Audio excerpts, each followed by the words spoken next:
Welcome to my YouTube channel maths by Kuldeep sir में। मैं आप लोगों को आज क्लास 10th मैथ्स पहला चैप्टर रियल नंबर उसका मैं ठीक है उसमें रूट टू को इरेशनलिटी कैसे प्रूव करते हैं ये मैं आप लोगों को बताऊंगा कि रूट टू जो होता है उसको इरेशनल कैसे प्रूव करते हैं इसके बारे में बताऊंगा। ओके, बहुत इंपॉर्टेंट क्वेश्चन है। ठीक है बेटा, root two root three root five ऐसे क्वेश्चन कर लेना, इंपॉर्टेंट क्वेश्चन है। ठीक है, कर लेना, हो जाएंगे, बहुत आसानी से कर लेना, 3-4 बार हो जाएंगे। ठीक है, चलो देखते हैं इसको। ठीक है, और पिछली वीडियो मैंने रूट थ्री की दे रखी है आप लोगों को, उसमें देख लीजिएगा। ठीक है, रूट टू को कैसे इरेशनल प्रूव करते हैं ओके देखते हैं। यहाँ सबसे पहले क्या लिखा है उसने, क्या लिखा है कि रूट टू एक इरेशनल नंबर है। क्या है? रूट टू एक इरेशनल नंबर होता है जो उसको मैं प्रूफ नहीं कर सकता, बट इसको ऑपोजिट लेट कर लूंगा। क्या करूंगा? ऑपोजिट लेट कर लेंगे इसका कि रूट टू जो है, let root two is a rational number.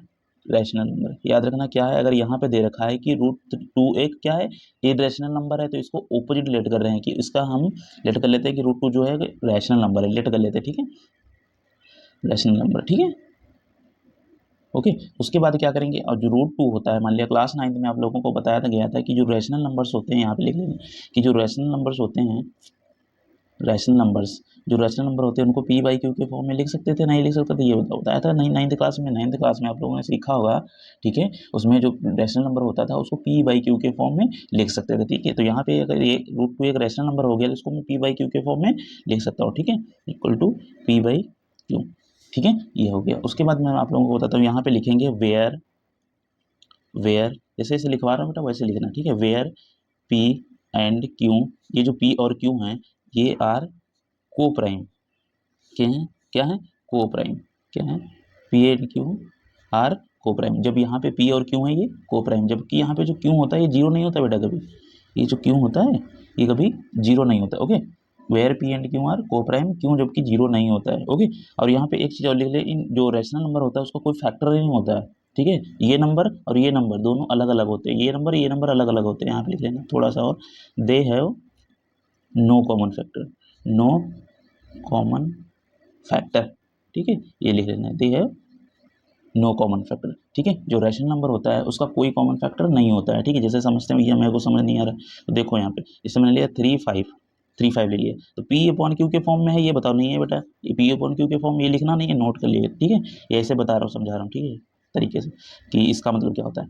P upon Q के लिख लिया 3/5, तो देखो 3 एक अलग नंबर है, देन 5 एक अलग नंबर, तो इसको पी अपॉन क्यू के फॉर्म में इसको और छोटा नहीं कर सकते, 3 और 5 को और छोटा नहीं कर सकते। ठीक है, 3 अलग रहेगा, ना ही 3 से 5 कटेगा, ना ही 5 से 3 कटेगा। ठीक है, अगर कोई नंबर कट जाता है उसको छोटा और कर सकते सिंपलेस्ट फॉर्म में, बट ये ऑलरेडी सिंपलेस्ट है, इसको और छोटा नहीं कर सकते। ठीक है, तो इसके दे है नो कॉमन फैक्टर। ठीक है, प्राइम जो रैशनल नंबर होता है उसका कोई कॉमन फैक्टर नहीं होता है। अगर यही हमें प्रूव करना है कि अगर कोई कॉमन फैक्टर इसका आ जाता है तो वो हमारा इरेशनल हो जाएगा, बल्कि अगर नहीं आता है तो रैशनल हो जाएगा। चलो इसको प्रूव करते हैं। सबसे पहले ये इस वाले इस इक्वेशन जो दी हुई है इसका सबसे पहले क्या करेंगे, स्क्वायरिंग ऑन बोथ साइड। क्या करेंगे? स्क्वायर कर रहे हैं बेटा। ठीक है, स्क्वायरिंग ऑन बोथ साइड, दोनों तरफ का क्या करने पे स्क्वायर कर रहे हैं, इस इक्वेशन का दोनों तरफ स्क्वायर करते हैं। ओके, दोनों तरफ का स्क्वायर कर देते हैं। देखिएगा, जो हमारे पास इक्वेशन लिखी है रूट टू इक्वल टू लिखा है पी बाई क्यू, इसका स्क्वायर करते हैं दोनों तरफ का, ये स्क्वायर हो गया। ठीक है, अब देखो मैंने बताया था कि रूट टू है, अगर किसी नंबर पे रूट लगा होता है इसका स्क्वायर करेंगे तो वो नंबर, जब ये रूट और स्क्वायर आपस में ये कट जाते हैं तो इसका आंसर 2 ही आ जाता है। ऑलरेडी याद रखना कि जिस पे किसी भी नंबर पे मानिए रूट 5 लिखा है उसका स्क्वायर करेंगे बेटा तो हमेशा क्या बाहर निकलेगा, 2 निकलेगा। ठीक है, बिकॉज क्यों ऐसा भी ये होता है, तो रूट 5 का स्क्वायर, रूट का मतलब होता है 1/2 उसकी वैल्यू, रूट का मतलब क्या होता है, यहाँ ऑलरेडी 5 है, इसका मतलब होता है 1/2, रूट का मतलब 1/2 और बाहर कितना लगा है 2। अब ये देखो आप एक दूसरे के क्या है मल्टीप्लाई में, एक दूसरे के क्या है बेटा मल्टीप्लाई में, ये देखो कटेंगे तो यहाँ पे क्या है 5 पावर 1, इसका मतलब 5 ही होता है। ठीक है, भाई वो कितना समझ आ गया होगा। अब थोड़ा सा आगे और बढ़ते हैं, देखो बेटा इसका स्क्वायर करेंगे तो यहाँ पे क्या आएगा 2 आएगा, इधर क्या होगा पी स्क्वायर हो जाएगा। देखो ब्रैकेट के बाहर निकले दोनों की दोनों, जब ब्रैकेट के बाहर तो इसका भी पी, इसके भी 2 सर पे था, इसका भी हो गया, क्यों का स्क्वायर हो गया, ये हो गया। अब देखो ये नंबर जो है ये देखो डिनोमिनेटर में है। ठीक है, ये डिनोमिनेटर में है तो डिवाइड में है, तो ये वाला इसके साथ चला जाएगा। ठीक है, इसके साथ मल्टीप्लाई कर देंगे। ठीक है, तो 2 इसके साथ मल्टीप्लाई करा, इसके साथ मल्टीप्लाई करेंगे तो 2q² इक्वल टू इधर क्या हो गया p² बच गया। ठीक है, 2q² इक्वल टू p² हो गया। अब यहाँ पे देखो इस q² को रोक लेते हैं, उसके नीचे ये 2 भेज देते हैं, इस वाले 2 को भेज दिया, ये करा मैंने, देखो q² को रोका बेटा और p²/2 भेज दिया। तो यहाँ पे तुम्हें क्या दिख रहा है कि 2 जो है वो p² को डिवाइड कर रहा नहीं कर रहा। ठीक है, ये टू जो है पी स्क्वायर को डिवाइड कर रहे थे, यहाँ पे लिखेंगे टू डिवाइड्स पी स्क्वायर, ये दिख रहा है बेटा। अगर टू पी डिवाइड कर रहा है पी स्क्वायर को, so two also divides P. समझ आया इतना बेटा? ये लिख लेना कि two divides P square, so two also divide P. अगर पी स्क्वायर को टू डिवाइड कर रहा है तो पी से टू पी तो बना होगा, ठीक है, पी तो टू से बना है तो टू पी भी डिवाइड होगा टू से, ठीक है। ये एक जंक्शन होता है, ठीक है बेटा, कि अगर कोई नंबर पी स्क्वायर को डिवाइड करता है तो पी को भी डिवाइड करेगा वही नंबर, ठीक है। तो ये हो जाएगा, ये लिख लेना छोटा सा। उसके बाद क्या करेंगे, लेट कर लेंगे, लेट कर लेंगे, किसको भी डिवाइड करा, पी स्क्वायर को डिवाइड करा तो पी इक्वल टू, इधर देखो कितना था, टू था, देखो रूट टू की बात कर रहा है, इसलिए टू को हम लेट कर लेंगे, टू इधर लिखा और एक कॉन्स्टेंट ले लेते हैं इसकी जगह, कॉन्स्टेंट कोई के ले लिया कॉन्स्टेंट, ये लेट कर लिया, let P equal to two K, क्या कर लिया, let P equal to two K let कर लिया, ठीक है। अब यहाँ पे रख देते हैं, इसको इक्वेशन 1 कर लेते हैं, put in equation 1, put in equation 1 में पुट कर लेते हैं, इक्वेशन 1 में पुट करते हैं। देखो बेटा आगे क्या करेंगे, पुट करेंगे इक्वेशन 1 में, ठीक है। अब देखो क्यू स्क्वायर इक्वल टू क्या करेंगे, पी की जगह हम रख रहे हैं तो क्या हो जाएगा, टू के का स्क्वायर हो जाएगा और नीचे कितना है, टू है, ठीक है, ये है। तो क्यू स्क्वायर इक्वल टू क्या हो जाएगा, टू का स्क्वायर जब बाहर निकलेगा तो ये 4 हो जाएगा, टू का स्क्वायर 4 होता है। के एक कांस्टेंट है, के क्या है, कांस्टेंट है, तो उसका स्क्वायर करेंगे तो के हो जाएगा के स्क्वायर, नीचे कितना 2, अब ये 2 1 जा 2, 2 2 जा 4, तो क्यू स्क्वायर इक्वल टू क्या आ गया, 2 के स्क्वायर, ये आ गया हमारे पास, आ गया।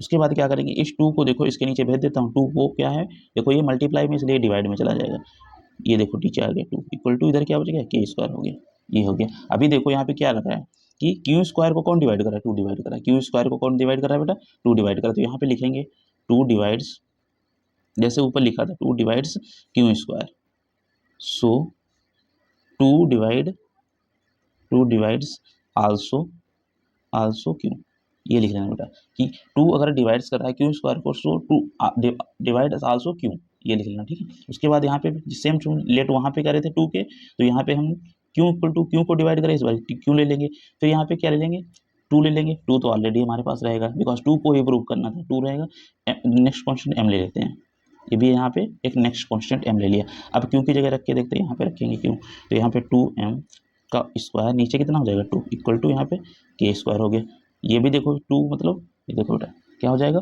4m square upon 2 equal to K square हो गया, ठीक है। ये भी 2 से डिवाइड करेगा, 2m square equal to K square, ये इस टाइप से प्रूफ होगा, ठीक है। उसके बाद देखो यहाँ पे क्या लिखेंगे, हमें एक चीज़ मिली थी शुरू में स्टार्टिंग में जब बताया था, तो एक चीज़ देखिएगा, यहाँ पे मैंने कहा था कि रूट 2 इक्वल टू क्या लिया था, पी बाई क्यू, ये लिया था root 2 equal to P by Q.